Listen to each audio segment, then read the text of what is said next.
అమ్మా అమ్మో ఇంక చాలు.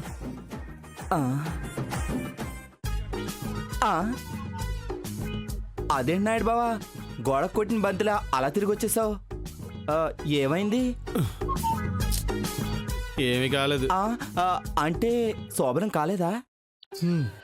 అదేగా మరి. ఏ ఏముంది మామూలే. అంటే మళ్ళీ గెంటేసిందా? మా మధ్య గెంటేటలు ఉండవు. నేనే తనని ఇబ్బంది పెట్టడం ఇష్టం లేక వచ్చేసాను. ఎందుకు నాయుడు బావా? ఏమో తనకు మూడు బాగాలేనట్టుంది. అపర్ణ కంటే స్నేహ బెటర్ అనుకున్నాను. అక్క చెల్లెలిద్దరికి ఒకటే మెంటల్ అన్నమాట. ఏమోలే, నేను ఇచ్చిన చీర కట్టుకుంది, నగలు పెట్టుకుంది. సాయంత్రం తొందరగా వస్తానని చెప్పి వెళ్ళింది. అందుకే నీ దగ్గరికి అంత పొంగిపోయాను. కాకపోతే తిరిగి వచ్చేసరికి మొహం అదలో పెట్టుకుంది. మరి స్నేహాన్ని ఇబ్బంది పెట్టడం నాయుడు బాబుకి ఇష్టం ఉండదు కదా, అందుకే తనకి ఇష్టమైనప్పుడే వస్తానని బయటకు వచ్చాను. ఉదయం నుంచి ఎన్ని ఆశలు పెట్టుకున్నావు నాయుడు బావా? చా, నీ ఆనందానంతా ఆవిరి చేసింది. ఎందుకు అలా చేసింది నాయుడు బావా? ఏముందలే బ్రదర్, కొత్తగా చెప్పడానికి ఏముందని. మొదటి నుంచి స్నేహికి నేనంటే సులకనే కంత అవుటోడిని. మంచి మర్యాద తెలీదు, ప్యాషన్ తెలీదు, పైగా పల్లెటూరని కదా. అందులోని ఇది బలవంత పెళ్లి. ఇంక ఇదంటే అంతేలే, కొత్తగా ఉంటది. చచ్చా, అదేం అయి ఉండదులే నాయుడు బావా, ఏదో సమస్య అయి ఉంటుంది. ఆహా, ఏ సమస్య అయినా అది నేనే తనకే.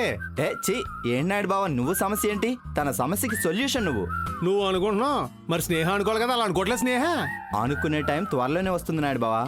ఎప్పుడు వస్తుందో ఏంటో స్నేహాన్ని అర్థం చేసుకునే టైం. నువ్వు అన్నావు బాగానే ఉంది కానీ, అవును మా సంగతి తర్వాత. మా మధ్య అంటే ఏదో అలా నడుస్తుంది అనుకో. మరి నువ్వు అపర్ణ ప్రేమించే కదా పెళ్లి చేసుకున్నారు, మరి నువ్వేంటి రోజులాగా? కొన్ని చెప్పలేను నాయుడు బావా. అయినా చెల్లె అలా ఉంటే అక్క ఇంకెలా ఉంటుంది? నువ్వే అర్థం చేసుకోవాలి. అంతేలే మరి.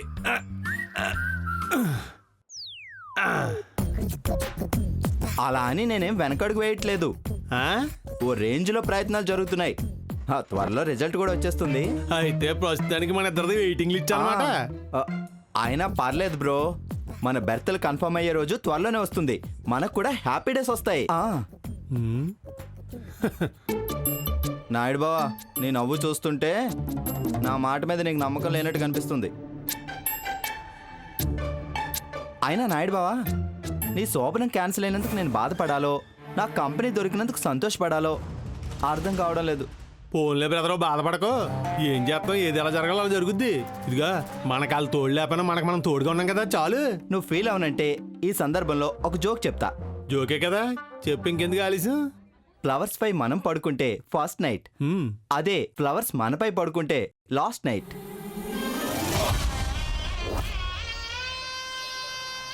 నవ్వు రాలేదు కదా? నీ ఎదురు వస్తుంది.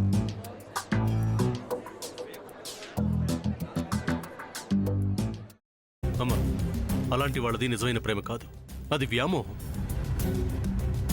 ఎగ్జాక్ట్లీ చిన్నత్త, నిజంగా ప్రేమించుకున్న వాళ్ళు అలా చేయరు. ఎంత మనసు విరిగిపోతే కన్న కూతుర్ని పట్టుకొని మా దృష్టిలో చచ్చిపోయా ఉంటుందా తల్లి? అది సరే అమ్మా, తన కూతురుతో తన మాట అనేటప్పుడు ఆమె మాటల్లో వ్యథ, కళ్ళల్లో బాధ గమనించావమ్మా?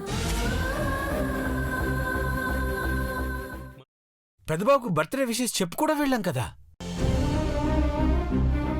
ఊరికే ఎలా కాలిపోతుంది? మంట పెడితేనో పడితేనో తగలబడుతుంది.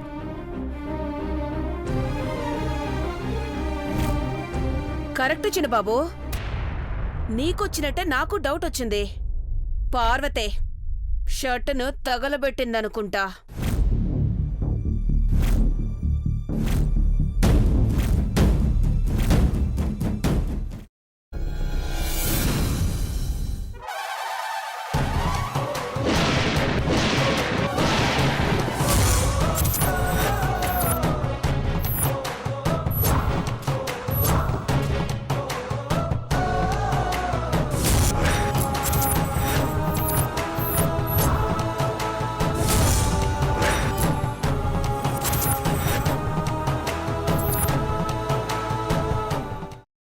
కున్న తర్వాత పొట్టు తీసేసి చాప్ చేసి పక్కన పెట్టుకోవాలి.